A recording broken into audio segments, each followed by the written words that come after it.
ముఖ్యంగా చూసుకుంటే ఈ బిగ్ బాస్లో వెళ్ళే ఎవరైతే అమ్మాయిలు ఉన్నారో వాళ్ళని ముందుగానే కమిట్మెంట్లు అడగడం, అయ్యో సార్ మీరు రకరకాలు వస్తున్నాయి సార్ దీని మీద.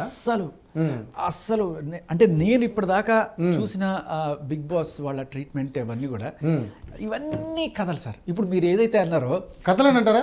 కథలైతే ఖచ్చితంగా 100కి 200-300% కథలని నేను గ్యారంటీగా చెప్పగలను. ఎందుకంటే ఇప్పుడు మీరే అన్నారు అదేంటది, మీరు ఏంటి బిగ్ బాస్ వాళ్ళు మీకు డైరెక్ట్ చేసి ఇలా గట్టిగా ఫైట్ చేస్తే వస్తుంది అని చెప్పి నాకు నిజంగా నవ్వు వచ్చింది. అలాగే ఈరోజు ఫోన్ చేసేది లేదు, మాట్లాడేది లేదు. టక్కువ ఒక 10 రోజుల క్రితం వచ్చిన కాల్, దానికి అసలు దీనికి సంబంధమే లేదు. అండ్ వాళ్ళతో మాట్లాడినప్పుడు కూడా ఈ ఇష్యూ వాళ్ళకి కొంతే తెలుసు, ఏదో జరుగుతుంది ఏంటది అని చెప్పి వాళ్ళు అప్పుడే నారదీసింది తప్ప నిజంగా వాళ్ళకి అంత ఇది కూడా తెలియదు. సో మనం చాలా ఎక్కువ ఊహం చేసుకుంటుంటాం, నిజానికి అసలు కంప్లీట్లీ ఆపోజిట్ అనమాట. సెలబ్రిటీ షో అనేసరికి కొంత ఊహలు ఎక్కువైపోతుంది. నేను చాలా విన్నాను మీరన్నట్టే, కొంతమంది ముందుగానే విన్నర్స్ మాట్లాడేసుకుంటారు, వీళ్ళే విన్నర్స్, అంత స్క్రిప్టెడ్, ఇది వీళ్ళు 4 వారాలు 5 వారాలు, నథింగ్ లైక్ దట్ సార్. ఏమీ లేదు అలా. మరి బయటకు వచ్చి చెప్పిన వాళ్ళందరూ అలాగే చెప్తున్నారు సార్. చాలా మంది అంటే లోపల నుంచి బయటకు వచ్చిన వాళ్ళు ఉంటారు కదా, మన ఎలిమినేషన్ అయ్యి వచ్చిన వాళ్ళు, కొంతమంది అలా మాట్లాడిన సందర్భాలు ఉన్నాయా? Maybe I should check. కానీ 2 రకాల మనుషులు ఉంటారు సార్ లైఫ్లో.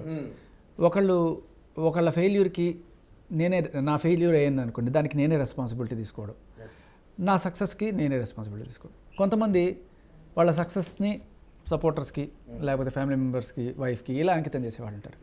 కానీ నేను సక్సెస్ అయితే నాది, నేను ఫెయిల్ అయితే అది నీది తోసేడే వాళ్ళు ఉంటారు కదా. సో ఎందుకురా నువ్వు ఫెయిల్ అయ్యావు అంటే నా తప్పు కాదు, బిగ్ బాస్ తప్పు, అది కరెక్ట్ కాదు. ఓకే సో సరే, కమిట్మెంట్స్ లేవంటున్నారు, ఓకే మీ ఒపీనియన్ అది. ఇప్పుడు రికమెండేషన్స్ ఏమైనా ఉంటాయా సార్? మీకు నంబరు అందరికీ ఉంటుంది, మీరు అలా నాకు వెళ్ళాలండి, నాకు తెలిసిన వాళ్ళు సార్ నాకు వెళ్ళాలని సార్ ఎవరికైనా చెప్పండి సార్ అని 2 ఏళ్ల క్రితమే, అంటే క్లోజ్ కాంటాక్ట్స్లో అడగండి సార్ అని. మరి పెద్ద కాంటాక్ట్సే, మళ్ళీ వాళ్ళ తలుచుకుంటే కాంది లేదా అనుకునే రేంజ్ కాంటాక్ట్స్. నేను పెద్ద ఛానల్స్లో వర్క్ చేశాను కాబట్టి అలా అడిగా. సరే చెప్తా ఉంటారు, వాళ్ళకి మాట వేయగలరు, అంతకుమించి ఓకే చూద్దాం అంటారు తప్ప వాళ్ళ క్రైటీరియాలో మనం ఫిట్ అయితేనే ఉంటుంది. అంటే కరెక్ట్గా చెప్పాలంటే తీసుకొచ్చి ఒక రికమెండేషన్ ఎంతవరకు అంటే గుర్రాన్ని చెరువు దాకా తీసుకెళ్ళడం వరకే, నీళ్ళు తాగడమా లేదా అనేది వాళ్ళంటే. సో అలా ఇదొకటే కాదు సార్. ఇప్పుడు నేను జెమినిలో యాంకరింగ్ చేసేటప్పుడు చాలామంది నేను యాంకర్ కావాలి రికమెండ్ చేయి అంటారు. ఖచ్చితంగా రికమెండ్ చేస్తాను. ఓకే కొంత వర్త్ అనుకున్నప్పుడు రికమెండ్ చేస్తాను. ఎంతవరకు అది అక్కడ ఆడిషన్ అయ్యే వరకు. బట్ నేను ఆడిషన్ చేసే వాళ్ళని ఇన్ఫ్లుయెన్స్ చేసేసి అక్కడ పైన టాప్ మోస్ట్ వాళ్ళని కూడా ఇన్ఫ్లుయెన్స్ చేసేసి తీసుకో అని చెప్పిన సీన్ ఉండదు ఎవరికి. ఇవంతా ఊతి తోడక అనమాట. అంతేనా? అంతే. అక్కడ దాకా అయితే రికమెండేషన్ అంబకే. అక్కడ దాకా అయితే పేపర్ ఒకసారి ఈ ఫోటో చూడండి, ఇగో వీడి ప్రొఫైల్ ఇది అనేంతవరకు కొంతమంది తీసుకెళ్ళగలరు. అంతకుమించి రికమెండేషన్లు పని చేయవు, కమిట్మెంట్లు ఏమి ఉండవు. సో నిష్పక్షపాతంగా వెళ్తుంది.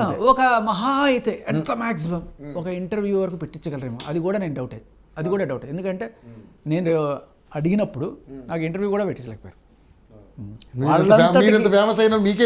వాళ్ళంతటి వాళ్ళు ఏదో ఒకటి పిలుస్తారు. ఈ షోలో శేఖర్ భాష కావాలనుకుంటే డెఫినెట్లీ వస్తుంది. అంతే, మేరా నంబర్ ఆయగానే మనం వెయిట్ చేయాలి తప్ప, మనం దేవుణ్ణి మనం ఏం కావాలో కోరుకోవాలి తప్ప ఇలా ఇవ్వమని డిమాండ్ చేయకూడదు.